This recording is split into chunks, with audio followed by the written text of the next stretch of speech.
how do we get this fat to protein ratio right? Like, what is the optimal ratio? As you rightly mentioned earlier, if it goes somewhere around the 90% fat mark, it can more or less not be sustainable, and it can be a trouble.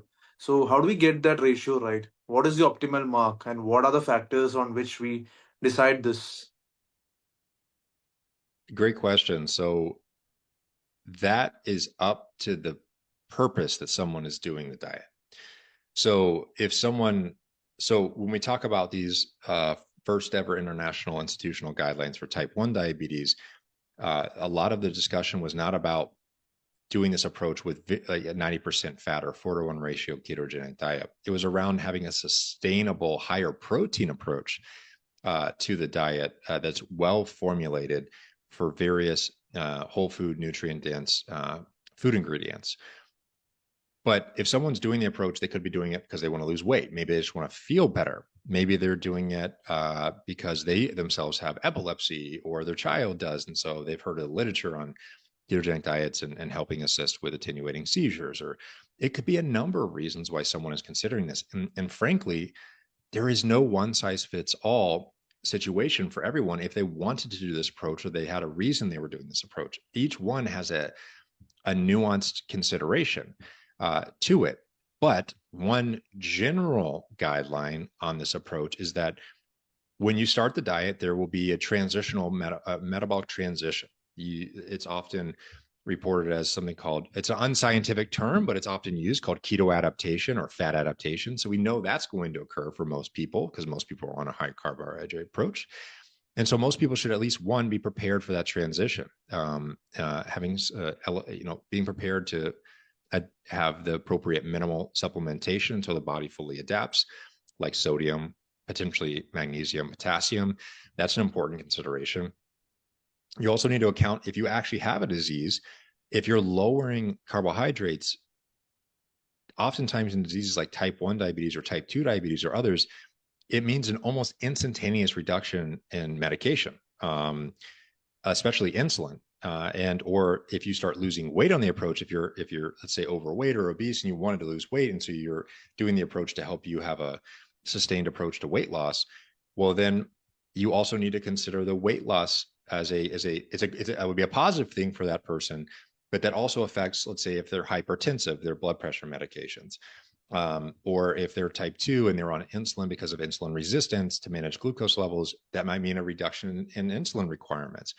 And so you also have to consider the co-founding nature of the powerful therapeutic potential with other things people are why they may be implementing this.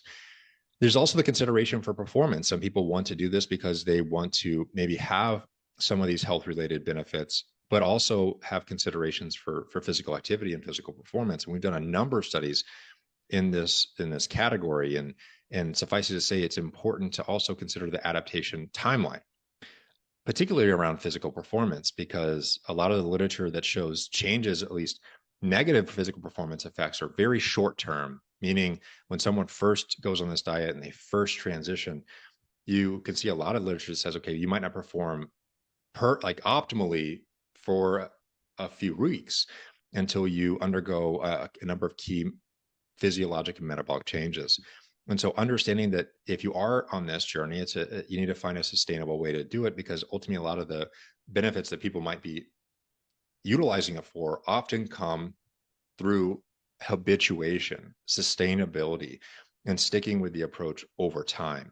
And so however you look to formulate this approach, it's important to keep an eye for that in mind. And that might mean for someone looking at their current diet, looking at when they eat, what they eat, how they eat, and then finding what components of that are consistent and would be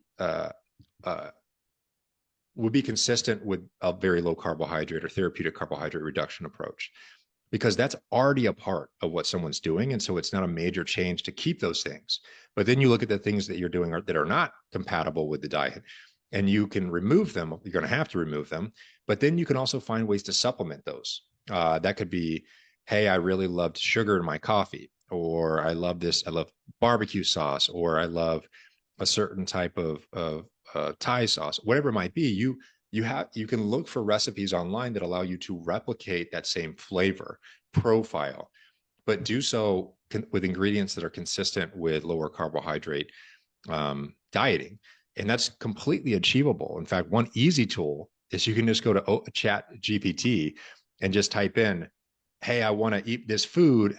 How do I make it ketogenic?" And I've used it a lot, and it's been right every time so far on how to do it. So at least in my anecdotal experience, it's a pretty solid approach if you're lost on the diet and trying to find fun recipes. But there are a number of great websites now that people can go to try to do it. But what I highly recommend is find out why you're doing it. Number one.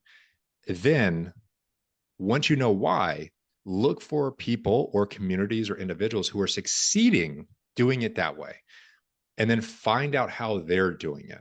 Because that's one of the best strategies you can ever do is look for people who are succeeding. Don't look for people who are failing. Look for people who are succeeding doing what you want to do. And ask, how did you do that? And once you hear that from enough people, you might find at least some consistency which can help guide you on your approach. Once you find that, look for people who are experts, who understand this, who know this, maybe on a personal level with experience, but also maybe educationally. Maybe they research this as well. And that's a great way to take the steps to find the information that's evidence-based, that's almost certainly likely going to help on the journey, and removes a lot of pitfalls from people finding misinformation along the way.